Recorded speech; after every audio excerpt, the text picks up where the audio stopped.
High command ಭೇಟಿ ಬಳಿಕ BJP rebel ಕೊಂಚ ತಣ್ಣಗಾದಂತೆ ಕಾಣಿಸ್ತಾ ಇದ್ದಾರೆ. ಇನ್ನು ಯತ್ನಾಳ್ ಹೋರಾಟಕ್ಕೆ ಗ್ರೀನ್ ಸಿಗ್ನಲ್ ನೀಡಿರೋ ಹೈಕಮಾಂಡ್ ಕೆಲ ಸಲಹೆ ಸೂಚನೆಗಳನ್ನ ಕೂಡ ನೀಡಿದೆ.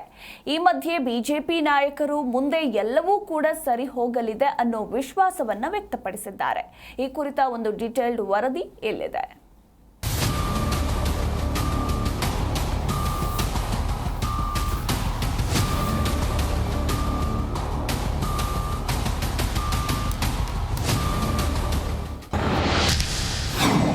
ಹೋರಾಟ ಮುಂದುವರೆಸಿ, ಆದರೆ ಬಹಿರಂಗ ಹೇಳಿಕೆ ಬೇಡ.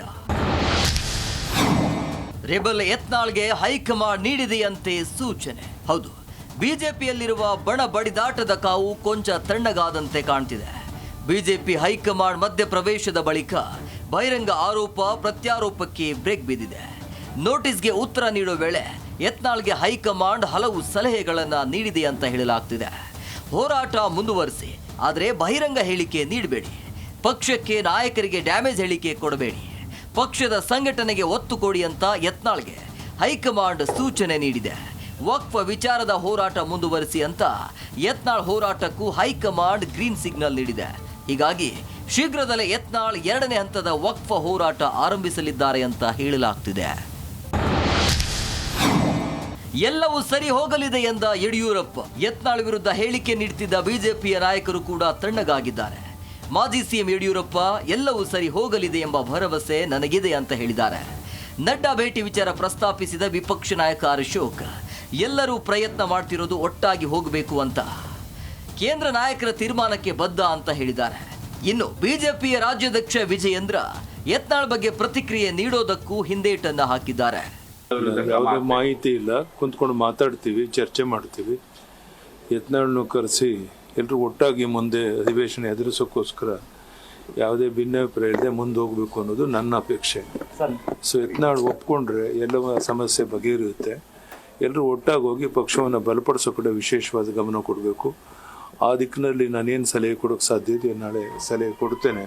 ಬಹುಶಃ ನನಗನ್ಸುತ್ತೆ ನಾಳೆ ಎಲ್ಲ ಸಮಸ್ಯೆಗಳು ಬಗೆಹರಿದು ನಾವೆಲ್ಲರೂ ಒಟ್ಟಾಗಿ ಮುಂದೆ ಪಕ್ಷವನ್ನು ಬಲಪಡಿಸೋಕ್ಕೋಸ್ಕರ ನಾಳೆ ಬರುವಂಥ ಅಧಿವೇಶನ ಎದುರಿಸೋಕ್ಕೋಸ್ಕರ ಸಿದ್ಧತೆಯನ್ನು ಮಾಡಿ. ನಮ್ಮ ಬಿ ಜೆ ಪಿಯ ಕೇಂದ್ರದ ನಾಯಕರೇನಿದ್ದಾರೆ ಅವ್ರು ಯಾರ ಪರವಾಗೂ ಇಲ್ಲ. ಅವ್ರ ಪಾರ್ಟಿ ಪರವಾಗಿ, ನಾವು ಪಾರ್ಟಿ ಪರವಾಗಿದ್ದೀವಿ. ನಾನು ಇದ್ರ ಬಗ್ಗೆ ದಿನಬೆಳಗಾದ ಬಗ್ಗೆ ಮಾತನಾಡ್ತಕ್ಕಂಥ ಪರಿಸ್ಥಿತಿ ನಾನಿಲ್ಲ. ನನ್ನ ಮುಂದೆ ಇರ್ತಕ್ಕಂಥ ಆದ್ಯತೆಗಳು ಸಾಕಷ್ಟು ಇದೆ. ಹೇಳಿದ್ರಲ್ಲ, ಇವತ್ತು ರೈತರು ಸಂಕಷ್ಟದಲ್ಲಿದ್ದಾರೆ. ತೊಗರಿ ವಿಚಾರದಲ್ಲಿ ರೈತರು ಸಂಕಷ್ಟದಲ್ಲಿದ್ದಾರೆ. ಕಬ್ಬು ಬೆಳೆಗಾರರು ಕೂಡ ಸಂಕಷ್ಟವನ್ನು ಎದುರಿಸ್ತಾ ಇದ್ದಾರೆ. ಮತ್ತೊಂದು ಕಡೆ ಇವತ್ತು ಬಳ್ಳಾರಿಯಲ್ಲಿ ನಡೆದಿರ್ತಕ್ಕಂಥ ಘಟನೆ 9ನೇ ತಾರೀಕಿಂದ ಅಧಿವೇಶನ ಪ್ರಾರಂಭ ಆಗ್ತಾ ಇದೆ. ಮಾಡೋದಕ್ಕೆ ಬೇಕಾದಷ್ಟು ಕೆಲಸಗಳಿದೆ.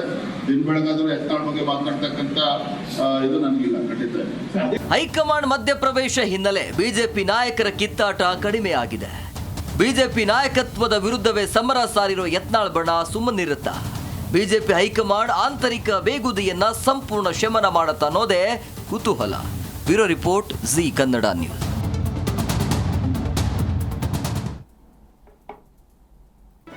ಜಿ ಕನ್ನಡ ನ್ಯೂಸ್ ಈಗ ನಿಮ್ಮ ಮನೆಯಲ್ಲೇ ನೋಡಿ. ಎಲ್ಲ ಕೇಬಲ್ಗಳಲ್ಲಿ ಈಗ ಲಭ್ಯ.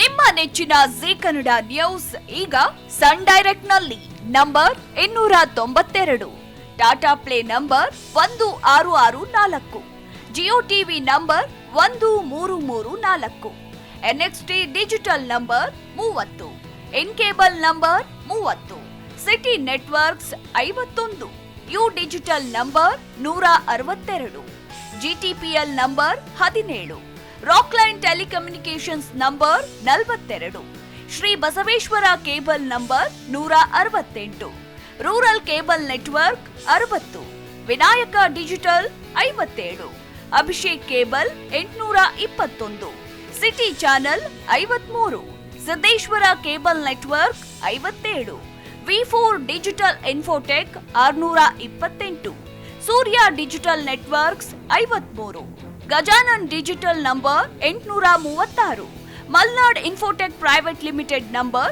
56, Metrocast number 830, victory digital number 167ರಲ್ಲಿ ನೋಡಿ ಆನಂದಿಸಿ.